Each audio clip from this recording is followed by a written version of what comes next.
Highs around 85 tomorrow, mainly sunny skies. Get weather anytime by calling 824-6101 or online at TaylorvilleDailyNews.com. Right now, it's 64 degrees. WTIM.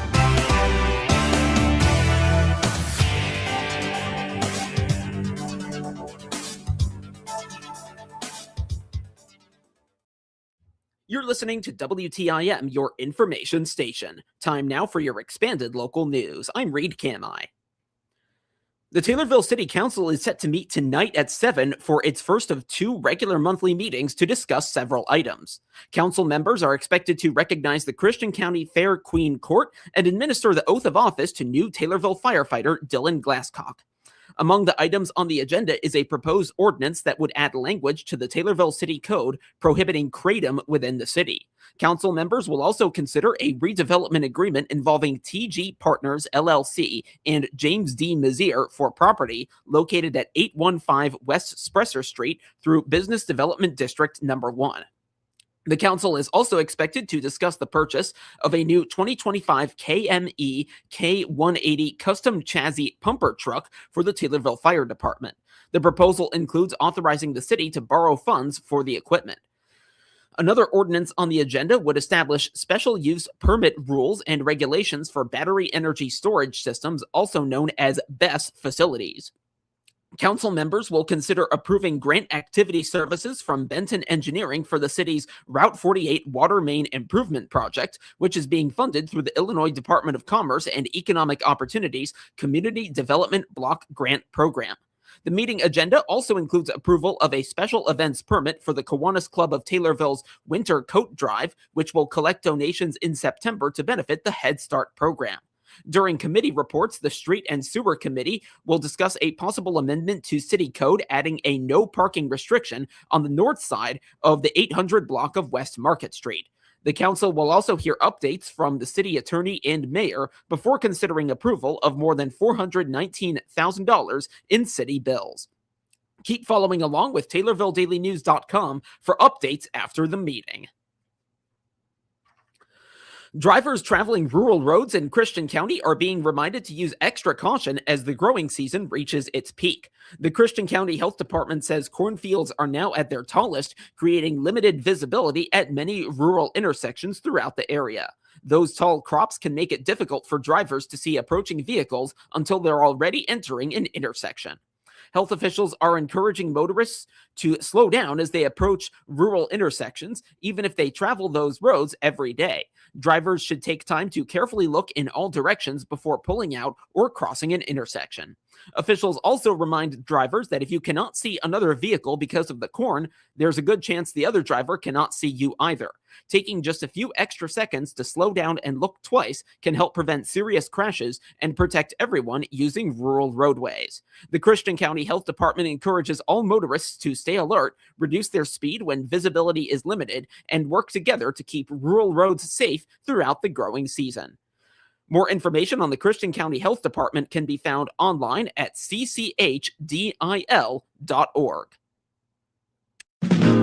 This is Will Perkins with Taylorville Community Credit Union. We are excited to announce that on Wednesday, August 5th, we are moving from our location on Main Cross to our new building located at 820 North Webster in Taylorville. Members will enjoy our on-site ATM, drive-up lanes manned by our friendly staff, private offices for opening new accounts, and many other features. A lot of planning went into our new home office, and we are excited to share it with our members. Wednesday, August 5th is a big day. Thank you to all of our members who have supported TCCU over the past 70 years. Member NCUA.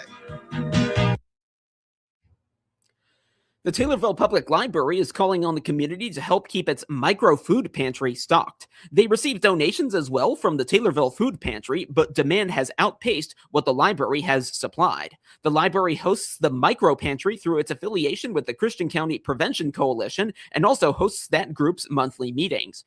Aaron Cromit, who handles outreach and promotions for the library, says their micro pantry also offers hygiene and school-related items. The library is part of the Christian County Prevention Coalition. They meet there every, I think it's the second Thursday of the month. Those meetings are open to the public. They can come in, or we have a Zoom link a Google Meet link, I think, so people can be involved in that. And we could have the third micro food pantry there at the library. And we have some things thanks to the food pantry here in Taylorville, but we need some more things. It goes pretty fast. There is a big need in Christian County. So anyone who wants to bring donations for that, including hygiene products. We also give away hygiene products. And in the youth section, we have a little area where teens or youth or anyone really can take from that. We have toothbrushes, just any kind of hygiene things, or notebooks, pencils, things that they might need. And you don't have to ask, you just take them. So we need donations for that. The library is our community hub. We work there because we love it and we love our community, and we try to really see what the needs of our community are and fulfill them. More information on the Taylorville Public Library is available at taylorvillelibrary.org. More information on the Christian County Prevention Coalition and their meetings is available at cc-pc.org. Aaron Cromit appeared as a guest on the WTIM Morning Show. The Taylorville Police Department is inviting residents to spend an evening getting to know local officers during a community event this week. The event is free and open to the public. Cops, Coffee, and Cold Scoops will be held Friday from 5 to 7 at LP Coffee and Creamery. The event is designed to bring officers and community members together in a relaxed setting while offering families an opportunity to interact with local law enforcement. During the event, attendees can receive a free coffee or a free scoop of ice cream, courtesy of the Taylorville Police Department. Organizers say the evening will also feature activities for children of all ages, making it a family-friendly event for the community. One of the highlights of the evening will be a police canine demonstration scheduled to begin at 6, giving visitors the chance to see one of the department's canine teams in action and learn more about the role police dogs play in law enforcement. The Taylorville Police Department encourages residents to stop by, meet local officers, enjoy a complimentary treat, and take part in an evening focused on strengthening relationships between law enforcement and the community. For more information, visit the Taylorville Police Department's Facebook page. Your son was 3 when you planted that tree in your backyard. Now he's grown, planting seeds and making memories with his own kids. Let Heartland Bank help you grow more memories with banking options for every stage of your life. Welcome, former CNB customers. We're your community bank. Heartland Bank. We build relationships that nurture and grow your dreams. Visit us today at hbtbank.com, member FDIC. Entrepreneurs in and around Nokomis will have the opportunity to launch or expand their own business in a vacant lot in town. The Newcomis organization is holding a small business competition through November. One winner will earn the opportunity to open their business in a building the city currently controls, which has gone unused. They will also receive funding towards further building rehabilitation and other necessary labor. Initial applications can be submitted until September 13th. Audra Elam is a Community and Economic Development Coordinator for the city of Nokomis. She says the competition consists of multiple phases with presentations made and business plans submitted. Yeah, absolutely. So the competition has 3 different rounds. So the first round is the initial application with just your basic information and what your business idea is. And then from that, we'll move into the second round with our semifinalist. The second round consists of business planning and financial planning. So we are not only just taking ideas from people and hearing their ideas, we're also providing them with education. We've partnered up with the Small Business Development Center from SIUE in Edwardsville to help the competitors build really viable business plans and go through really strenuous financial planning as well. And so at the end of that second round, the business plans will be judged. And then our finalists will move on to the third round, which will be a community pitch event, which is very much like a Shark Tank kind of event. So the finalists will pitch their business ideas to community members of Nokomis, and the finalists or the winner will be announced at that community pitch event. The prize for the winner includes not only the building, but also grant funds through the city, as well as access to physical labor services through other local businesses. So the city of Nokomis also has a business district grant fund.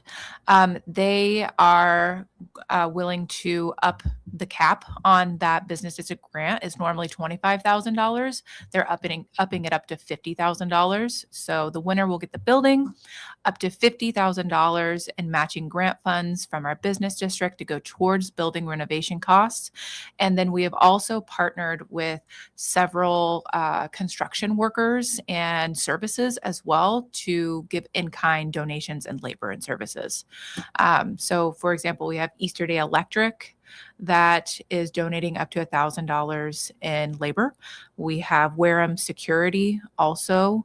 We have Gayton's Heating and Cooling.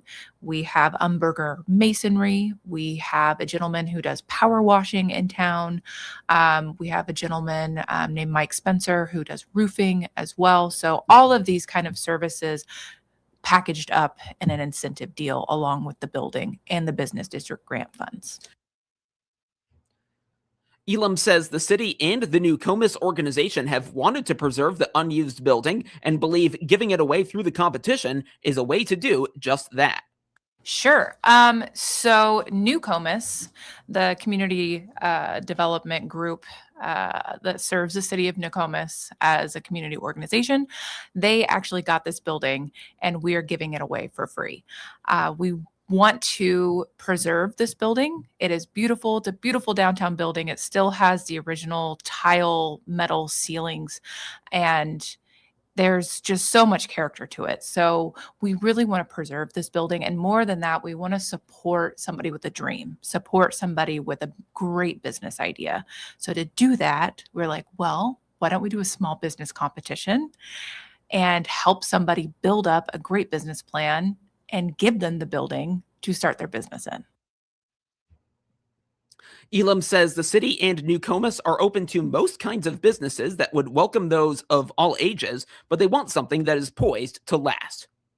We are not accepting applications for cannabis or vape shops or gaming parlors at this time. I mean, we are open. We don't want to limit this too much. We're very open. We want people to come into this application and into this competition really with their dream idea. We want to support somebody's dream, right?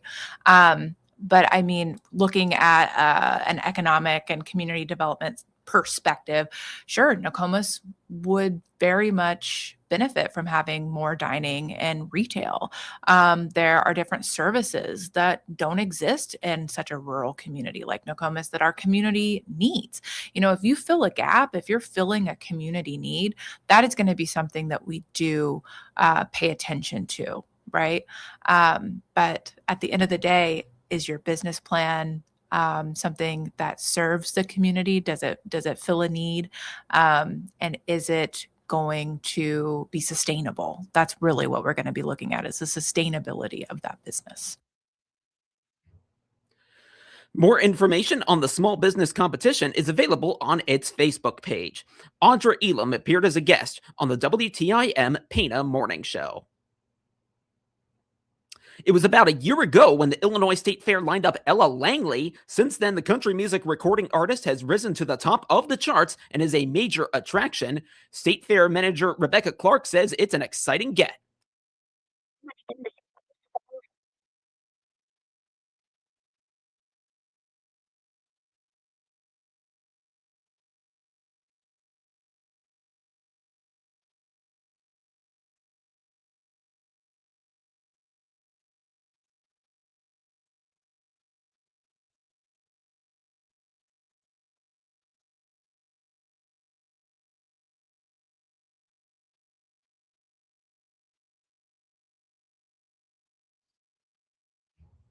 Langley will take to the State Fair grandstand stage on Friday, August 21st.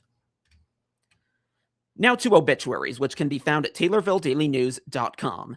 84-year-old Florence Dolly Pauline Smith of Taylorville died July 25th. A memorial gathering will take place today at 1:30 at Sutton Memorial Home in Taylorville. Family will receive visitors until 4:30. A celebration of life will immediately follow at the Evangelical Free Church in Taylorville. Interment will be at a later date. Cremation rights have been accorded. Arrangements are being handled by Sutton Memorial Home in Taylorville. And 77-year-old Robert Bob Leroy Durbin of Taylorville died July 18th. A graveside memorial will take place tomorrow at 2 at Oak Hill Cemetery in Taylorville. Cremation rights have been accorded. Arrangements are being handled by McClure Funeral Home and Cremation Services in Taylorville. Get news anytime from your computer or mobile device at Taylorville Daily News.